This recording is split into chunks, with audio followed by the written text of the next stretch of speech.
मैं हूं तपिता और गाइस आज की इस वीडियो में हम अपनी केस स्टडीज स्टार्ट करने वाले हैं। उसके लिए आपको फर्स्ट चैप्टर मैनेजमेंट का पढ़ना है, ज़रूर पढ़ना है। और आज जो हम टॉपिक लेने वाले हैं मैनेजमेंट चैप्टर के, उसमें सबसे पहले उसका मीनिंग लेने वाले हैं, यानी कि मैनेजमेंट का क्या मतलब है, इसके ऊपर केस स्टडी करेंगे। फिर उसके बाद हम उसके फीचर्स के बेस पर केस स्टडी किस तरीके की आती है वो सीखेंगे। So guys first of all हम लोग टॉपिक वाइज केस स्टडी करेंगे, देन उसके बाद हम चैप्टर वाइज करेंगे। तो सबसे पहले मैनेजमेंट का मतलब सबको पता होना चाहिए गाइस। डेफिनेशन, मैनेजमेंट क्या है? मैनेजमेंट एक प्रोसेस है। Management is the process of getting things done with the aim of achieving goal effectively and efficiently। तो एक बहुत सिंपल सी डेफिनेशन है। मैनेजमेंट एक प्रोसेस है जिसमें हम कामों को करते हैं ताकि हम अपने गोल को अचीव कर सके इफेक्टिवली एंड एफिशिएंटली। सो आपको एक डेफिनेशन जो भी आपको इजी लगती है वो याद करनी है। ये वाली जो डेफिनेशन है ये मुझे इजी लगती है, इसलिए मैंने ये वाली याद कर रखी है। सो जो भी आपको डेफिनेशन इजी लगती है आप उसे याद करो। इफेक्टिवली और एफिशिएंटली के बेस पर भी केस स्टडी में कराऊंगी। सो मैनेजमेंट गाइस एक प्रोसेस है, हम सबको पता है 5 चीज़ों का प्रोसेस है। POSDC, that is planning, organising, staffing, directing and controlling. हम सबको इसके अंदर की सारी चीज़ें पता है, सब पर पूरी बुक पर सारी वीडियोस अवेलेबल हैं। आज का मकसद सिर्फ हल्का सा रिवाइज करके केस स्टडीज को करना है। इफेक्टिवली और एफिशिएंटली क्या होता है गाइस? इफेक्टिवली यानी कि टाइम पर चीज़ को कंप्लीट करना, और एफिशिएंटली मतलब होता है उसी काम को मिनिमम कॉस्ट पे करना। दोनों ही चीज़ों में डिफरेंस है। आप कह सकते हो एक सिक्के के 2 पहलू है, यानी कि एक अगर हेड है तो एक दूसरा टेल है। आप एक काम को कंप्लीट करते हो टाइम पर और एक वही चीज़ मिनिमम कॉस्ट पे करना। बिजनेस में दोनों ही चीज़ें ज़रूरी होती है। अगर आप समय पर काम कंप्लीट नहीं करोगे तो भाई मार्केट में आपकी चीज़ की डिमांड ख़त्म हो जाएगी। और अगर आप कम कॉस्ट पे, जो कॉस्ट हमें जितनी मेंटेन करनी है उस पर नहीं करोगे तो प्रॉफिट मार्जिन कम हो जाएगा। इसलिए हमें इफेक्टिव और एफिशिएंट दोनों होना चाहिए। इसके बाद गाइस मैनेजमेंट के फीचर्स पढ़ेंगे। मैनेजमेंट के टोटल कितने फीचर्स है? 7 फीचर्स है। सबसे पहला, management is the goal oriented process. हमेशा मैनेजमेंट अपने गोल्स को अचीव करने के लिए हम करते हैं। कंटिन्यूअस प्रोसेस, लगातार होता है। मैनेजमेंट इज परवेसिव, हर जगह होता है, whether the business organisation, non business, school, colleges, hospital, जहाँ पर भी, कहीं पर भी जहाँ काम होना है, जहाँ पे गोल्स है, वहाँ पर हमें मैनेजमेंट करना ही पड़ता है। Management is pervasive. Management is dynamic. Management क्या है? डायनेमिक है, जो समय के साथ हमें चेंज करना पड़ता है। समय के साथ हमें अपने फंक्शंस को चेंज करना पड़ता है, डिसीजंस को चेंज करना पड़ता है। Management is a dynamic function जो समय के साथ चेंज होता है। Management is a intangible force. एक इंटेंजिबल फोर्स है जिसे आप कभी देख नहीं सकते, but you can feel it कि भाई यहाँ का मैनेजमेंट बहुत अच्छा है।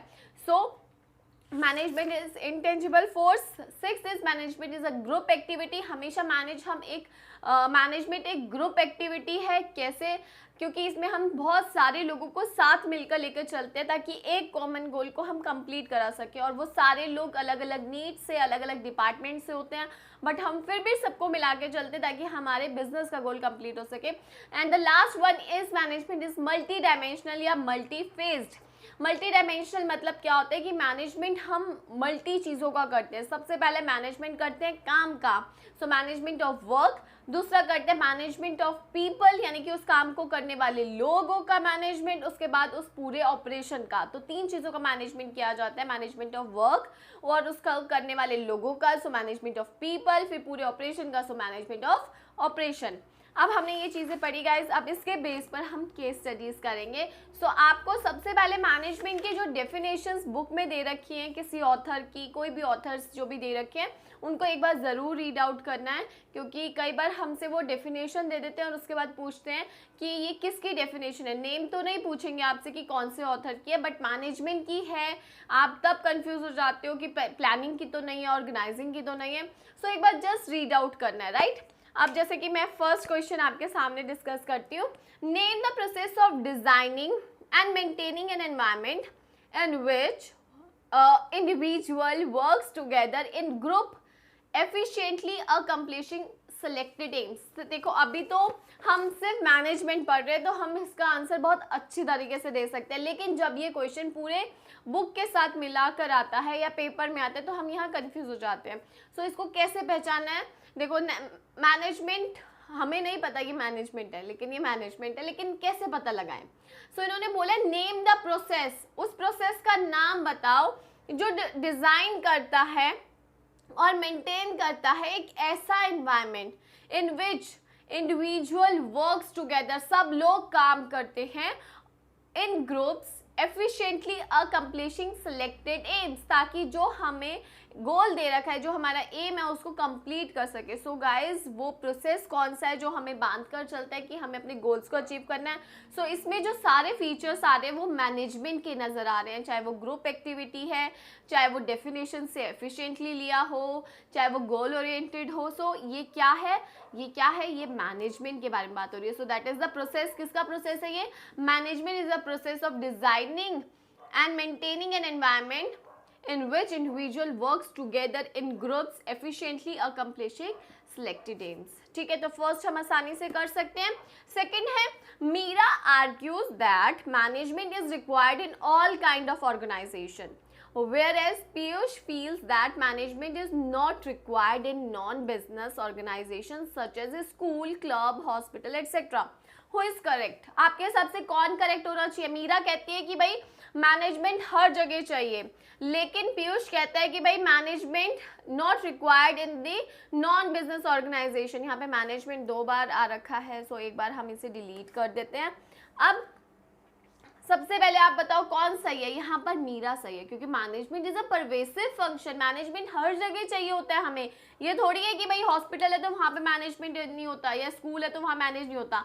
अगर ऐसा ही हो तो भाई एक टीचर हमारी 9 o'clock आ रही होगी, एक 1 o'clock आ रही होगी, एक 6 o'clock आ रही होगी। सो मैनेज करते हैं तभी हमें पता रहता है कि 40 मिनट्स का पीरियड है और उसके बाद नेक्स्ट पीरियड लगने वाला है। So that is the management. Management की वजह से ही ये सारी चीज़ें पॉसिबल हो पाती हैं। सो मीरा यहाँ पर ठीक है और पीयूष यहाँ पर गलत है। सो गाइज ये 1 मार्क की केस स्टडीज है, तो इसलिए हम नॉर्मली रीड कर रहे हैं। पैराग्राफ में आएगी तो सबसे पहले नीचे से स्टार्ट करेंगे, ठीक है। अब third case study, an organisation is a collection of a diverse individual with different needs.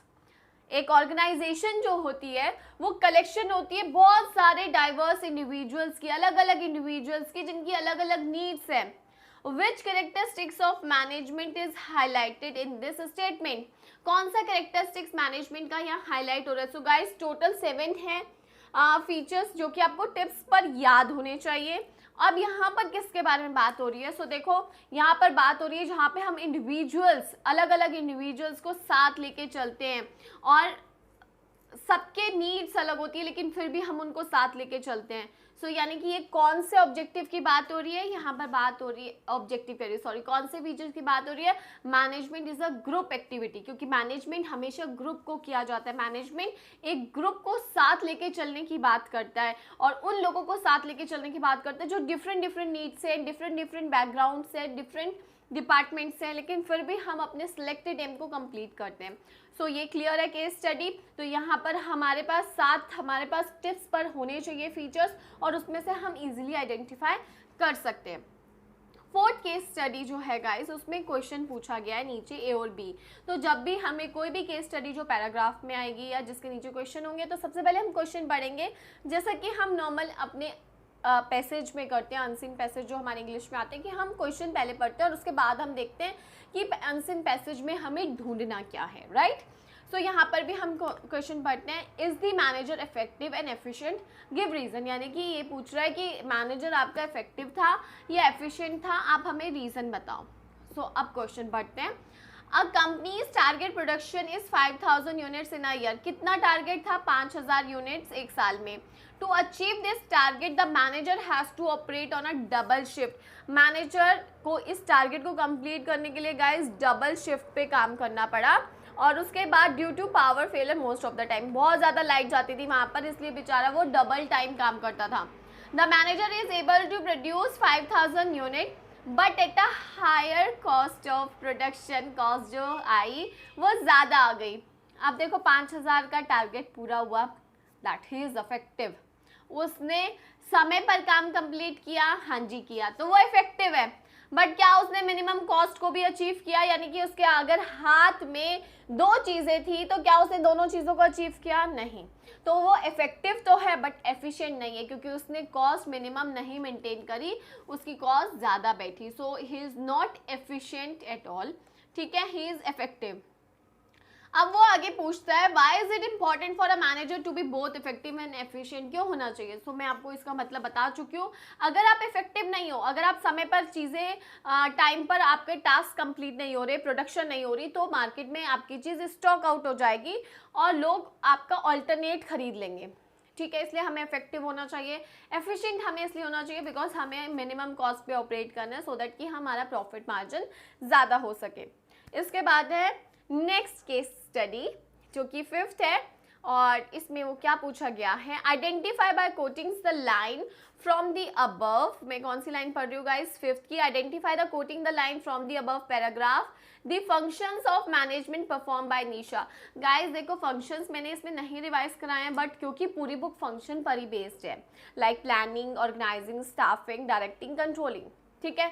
सो हमें यहाँ पे बताना है कि वो कौन से फंक्शंस परफॉर्म कर रही है, प्लानिंग कर रही है, स्टाफिंग कर रही है, डायरेक्टिंग कर रही है, कौन से कर रही है, और वो लाइन सेलेक्ट करनी है। ओके, सो बहुत इजी सा क्वेश्चन है। Nisha is the manager of a company selling laptops. She plans the target sale of 2000 laptops per month. So plan कर रही है, टारगेट दिया, प्लानिंग में क्या करते हैं हम? टारगेट सेट करते हैं। She allocates necessary resource to carry out the plan. Organising में चीज़ों को कलेक्ट किया जाता है और ऑर्गेनाइज किया जाता है कौन क्या काम करेगा। She has a 6 salesman working under her. उसके अंदर 6 आदमी काम करते हैं। She works with them guiding and motivating them to achieve the target sale. अब वो उन्हें मोटिवेट कर रही है, सो ये डायरेक्टिंग का काम वो कर रही है। At the end of the month, after comparison of actual sale with the target sale, she found that actual sale exceeds the target sale. So that is the comparison, और comparison किस में आता है? हमारे कंट्रोलिंग में। सो यहाँ पर हमें लाइंस भी पता चल गई हैं और अपने फंक्शंस भी पता चल गए हैं, right. Next case study guys, McDonald's, the fast food giant, made major changes in its menu to be able to survive in the Indian market. आपको पता है मैकडोनल्ड जो है, बाहर तो गाइस बीफ का मीट, अलग अलग नॉनवेज मिलते हैं, लेकिन इंडिया में वो नहीं मिलते। इंडिया में सिर्फ चिकन बर्गर ही जैसे मिलता है, यानी कि बहुत कॉमन जो लोग खाते हैं वो चीज़ मिलती है। जो कॉमन यहाँ पे जैसे है आलू टिक्की बर्गर, है ना, तो वो चीज़ वो लेके आया। तो ये क्या है? अब आगे वो कहता है state the feature of management highlighted in the above statement. आपको फीचर बताने मैनेजमेंट का, 7 फीचर याद होने चाहिए टिप्स पर। अब उसमें से वो पूछ रहा है कि कौन से फीचर के बारे में बात हो रही है। So McDonald the fast food giant made major changes in its menu to be able to survive in the Indian market. जो समय के साथ बदल जाए वो मैनेजमेंट है। So management is a dynamic function. So management is a dynamic function. ये feature यहाँ पे मैनेजमेंट का हाईलाइट हो रहा है। जो समय के साथ बदलता है उसे मैनेजमेंट कहते हैं गाइस। सो मैनेजमेंट यहाँ पर कौन सी बात हो रही है? Management is a dynamic function की। उसके बाद है 7th केस स्टडी। इसमें हम सबसे पहले क्वेश्चन पढ़ते हैं। Identify the quality possessed by Ravi, Mohan and what they are lacking. Ravi भी बंदा है, मोहन भी है, और उनमें क्या कमी है वो हमें खोजना है। What quality is possessed by third worker, तीसरा बंदा भी है। Which worker is preferred by management? Okay, चलो ठीक है, पढ़ते हैं। भुवन limited, a garment manufacturing company, set the target of 100 garment per month at the estimated cost of 200 per garment। भाई 100 गारमेंट बनाने 200 रुपये कॉस्ट आनी चाहिए, ठीक है। मोहन एक वर्कर था, work double shift and manufacture around 150 garment but at a cost of ₹230 पर गारमेंट। भाई मोहन ने 150 गारमेंट बनाए, इफेक्टिव था, बना तो लिए, बट एफिशिएंट नहीं निकला क्योंकि 230 रुपये कॉस्ट ले गया 200 की जगह। On the other hand Ravi another worker focus on the cost and handles resource very carefully so that manufacture 90 garments. Not efficient, समय पर काम कंप्लीट नहीं किया, उसने अपना टारगेट कंप्लीट नहीं किया है, but at the estimated cost ₹190 पर गारमेंट। बट एफिशिएंट निकला बिकॉज मिनिमम कॉस्ट पे किया है काम, बट कंप्लीशन नहीं है। सो वो एफिशिएंट तो है बट इफेक्टिव नहीं है।